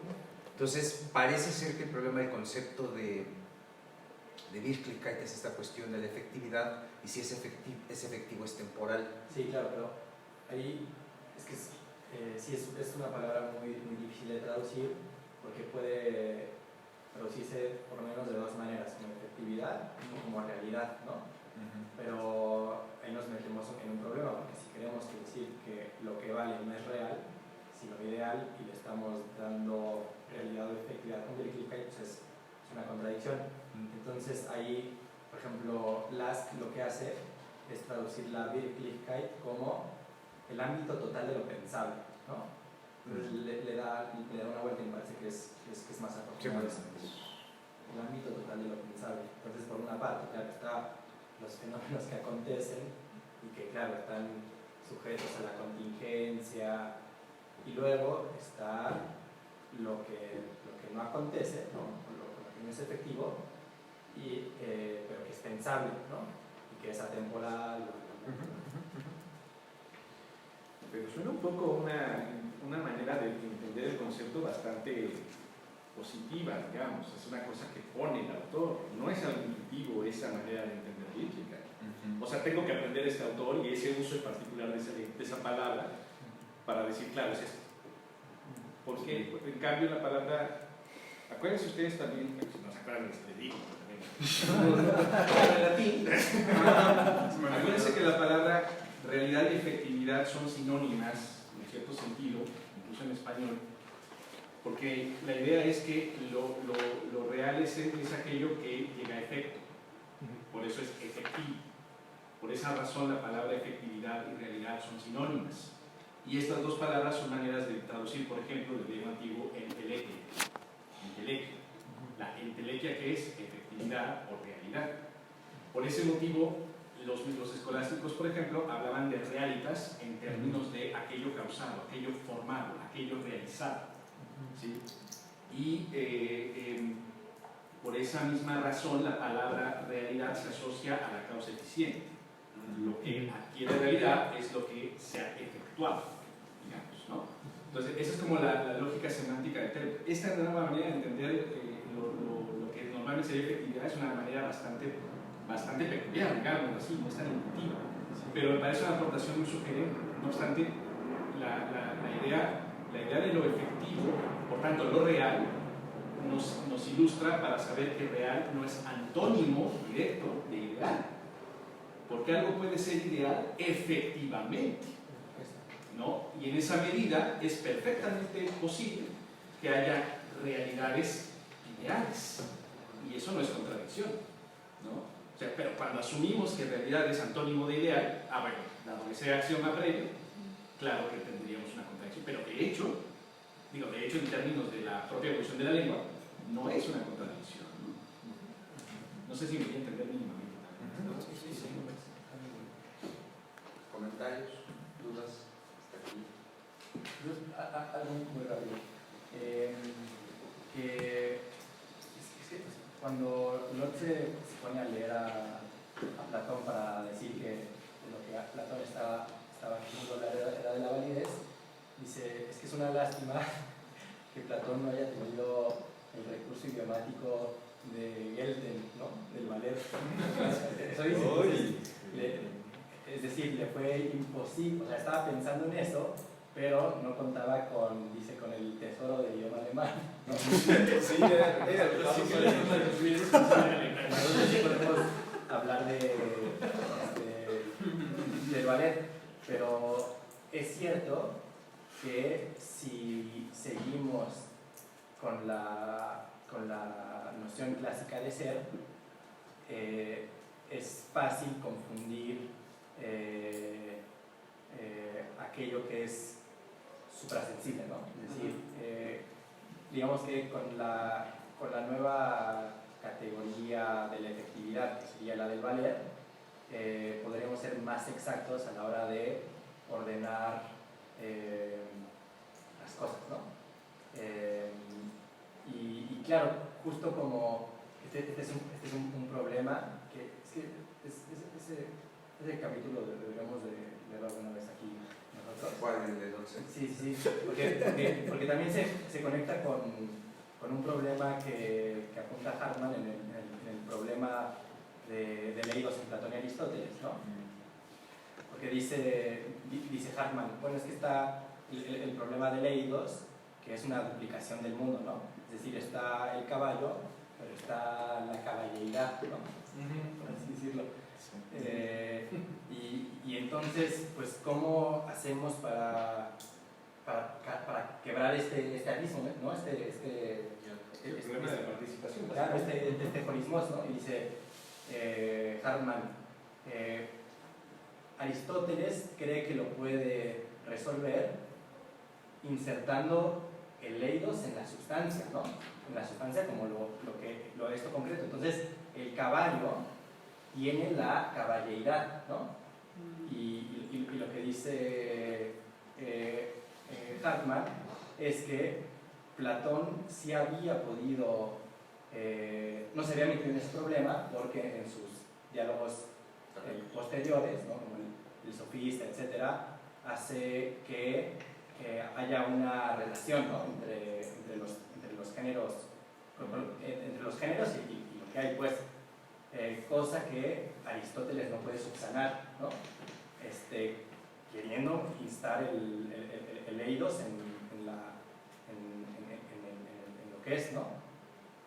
Y Lotze dice un poquito lo mismo, que el problema con hablar de ideas es el problema de la participación, es decir, que tenemos algo que es en sí mismo y luego está la apariencia que participa de lo que es en sí mismo y entonces así llegaríamos como a una duplicación de la realidad que si no, que también esto es muy problemático, ¿no? Porque dice Lotze que cuando Platón piensa en idea, piensa en sustancia, ¿no? Pero, claro, si no sustancializamos el ser, ¿no? Entonces se abre todo un nuevo campo, que es el del valer, donde ya no hay sustancia. Y de cierto más, podría esclarecernos un poquitín más qué es el valer en ese sentido. ¿A qué se refiere la palabra valer? ¿Cómo? Sí. O sea, ¿qué significa valer, pues? Sí. O te vale. No. No, es que parece como algo muy obvio, ¿no? Pero no me parece tan claro. Porque además valer está usándose en doble sentido, ¿no? Por un lado de validez, y se entraba así en términos lógicos, y por lo tanto asociable a proposiciones, entiendo yo, porque los conceptos no son válidos. Lo que es válido es un juicio, ¿no? Exactamente. Sí, y o sea, un término en sí mismo no es valioso. Sí. Y por otro lado, valor también se estaba refiriendo de pronto al tema de los valores que nos podemos ir hacia la axiología moral, cuidado ahí, ¿no? El respeto, la tolerancia, eso también es ámbito del valer, y en qué sentido es parecido a la validez, porque parece que la palabra valer engloba esos dos campos semánticos, ¿es así? Claro. Primero, que eso tendría que verlo con más cuidado y hablarlo en la siguiente sesión. No debemos de confundir la validez de la que hablan los analíticos, es decir, cuando dicen hay que preocuparnos en que esto tenga validez, ¿no? Sin tener que preocuparnos, digamos así, del contenido. No es lo mismo, pero tengo que argumentar por qué, que ahorita no recuerdo, pero o sea, sí me acuerdo que son dos cuestiones completamente distintas.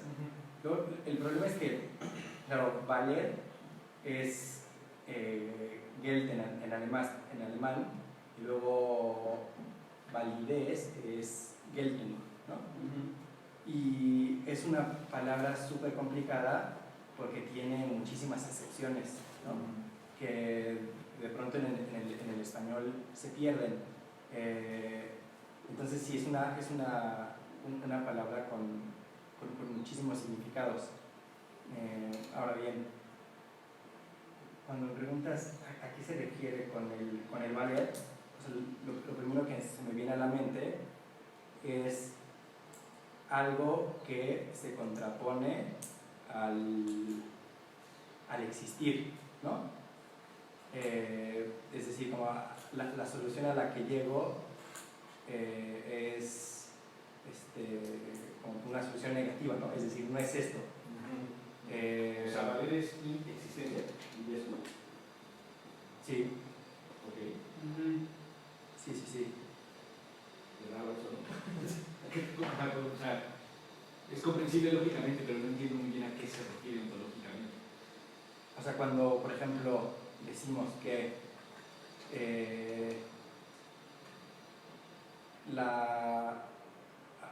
los ejemplos que me refería, ¿no? Que es inconmensurable la diagonal de un cuadrado con su lado, ¿no? Eso podemos decir que vale y no que es, ¿no? ¿Por qué vale y por qué no es?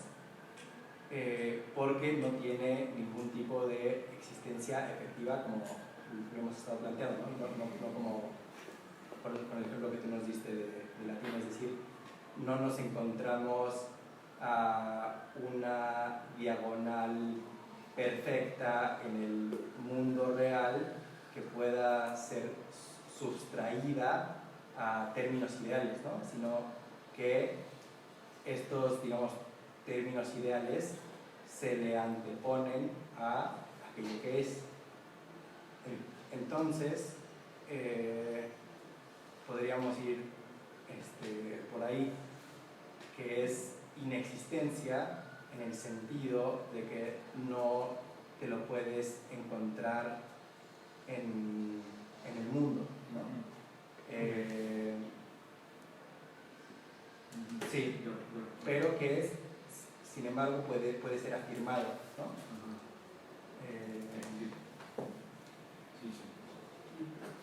No sé. Es complicada la noción de valer, porque por otro lado parece ser que el valor o los valores son como cierta manera de encaminar a lo... O sea, pueden no existir, pero parece ser que sí estructura y encamina el orden de lo real, lo que vale, ¿no? Es decir, la justicia no alude a un estado de cosas, sino a una condición de las relaciones de las cosas, ¿no? Que no tiene que ver con su mera existencia, sino con ciertas interacciones que tenemos con ellas. Entonces, el problema de eso es decir, oye, ahí está la justicia, no, sino que tal cosa se hizo según la forma del valer de la justicia, ¿no? Y eso, o sea, dicho de una manera muy sencilla, las cosas no se distribuyen según lo que le corresponde a cada quien, ¿no? Ese sería el orden de la existencia, el orden causal. Pero cuando eso tiene una configuración de finalidad, por ejemplo, estoy pensando en los valores morales, eso es una disposición de lo existente, pero en un orden que no le es propio a lo existente, sino de la relación que tiene en este caso un ser valorante con lo existente, ¿no? Y en ese sentido creo que es importante notar que desde ese ángulo la noción de valor incluye a la de ser, ¿no? O sea, la incluye en el sentido de que dentro del valor, o sea, solamente puede haber valor donde en principio las cosas son indiferentes en su valoración, y ese es el campo de la existencia, ¿no? Si nosotros nos quedamos en la referencia de la descripción de nuestra vida únicamente a lo existente, no podemos dar cuenta del fenómeno de nuestra vida, ¿no? Y tampoco podríamos, por ejemplo, dar cuenta, por ejemplo, pensando en el discurso científico, ¿no? Ya para ponerlo en términos muy señalados. Puede ser que alguien presente, digamos, como representaciones inconexas de la demostración de algo, y eso propiamente no valdría como conocimiento, sino que son solamente representaciones. ¿Dónde está el valor? El que eso cumpla con una configuración tal que lo haga comprensible para todos. Y eso no está dado propiamente en, digamos, en la vivencia que yo tengo de ese conocimiento que quiero comunicar, ¿no? Entonces es como ponerlo en una serie de condiciones que no son, o poner, digamos, en este caso discursos, en términos de discurso científico, poner las vivencias que estamos teniendo, las representaciones que estamos teniendo, de tal manera que no solamente cumplan, ¿no?, con la representación de las cosas, sino cumplan con la representabilidad que nosotros tenemos de las cosas, que eso no está en la realidad efectiva. Entonces, lo que estoy diciendo es lo siguiente, que en ese tipo de fenómenos es donde encontramos el valor. No estoy diciendo que es el valor, sí, ¿no? Pues es tu tarea para la sí. próxima. También puede ser, por ejemplo, que un sinónimo del valer lo encontremos en la idea de precepto, ¿no? Un poco como parecía sugerirlo Luis, ¿no? Es decir, tenemos la realidad que es empírica y que se mueve según factores causales, ¿no? Y así podríamos incluso decir, ¿no? Es decir, nuestras neuronas se mueven de cierta forma y a cada efecto que acontezca en nuestra mente le corresponde una causa, ¿no? Entonces digamos que lo empírico está regido por fenómenos causales. Ahora bien, estos fenómenos que son causales pueden ser dirigidos a un precepto, ¿no? Y ese precepto se escapa de la causalidad, ¿no? Es otra cosa, que es propia de la realidad empírica. Claro, que aquí está todo, ¿no? Y a la que tenemos que atenernos, ¿no? Comportarnos según dicho precepto. Y se me ha ocurrido otra cosa, pero... Bueno, yo iba a decir algo rapidísimo, y no sé por qué no lo dijiste en términos de Ricker, que el valer es una respuesta a una exigencia. O sea, por lo que dices del precepto. O sea, toda la inversión ahí con Ricker, hasta donde me acuerdo. Voy a decir rápido porque ya estamos hablando. Y aparte no me acuerdo muy bien. Pero un poco es la distinción entre lo que es y lo que debe ser. O sea, el valer responde a un deber ser. Y es un tipo de objeto también. Es un objeto que me interpela. Y además el valer me exige tomar una toma de postura. Por eso tiene que ver con el juicio que mencionaba Carlos. O sea, los valores, yo enjuicio algo que me exige el objeto. Y en ese valer sería esa toma de postura, de lo acepto o no lo acepto, ¿no? Que es básicamente, ¿me vale o no me vale? ¿No? Sí. Por ahí va, según yo, o sea, el asunto. Ya me acordé, lo que voy a decir que es muy breve. Por ejemplo, la idea de o la visión de la naturaleza como un mecanismo es también una idea de validez, ¿no? Claro. Y creo que sí está, o sea, el valer podríamos traducirlo como el ser ideal, pero quitándole... Ese es el problema, o sea, como que el ser siempre ha sido interpretado desde lo sensible, ¿no? Entonces, cada vez el ser que se presenta, o también el ser que no se presenta, pero está más allá de la sensibilidad, ¿no? Y digamos que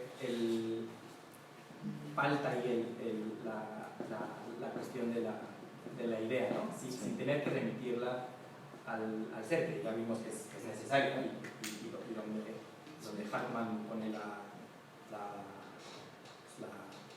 con el dedo. Sí, por eso Hartman habla de ser ideal, o sea, eso es lo raro. Porque se habla de ideal, pero ser ideal, eso es un extraño.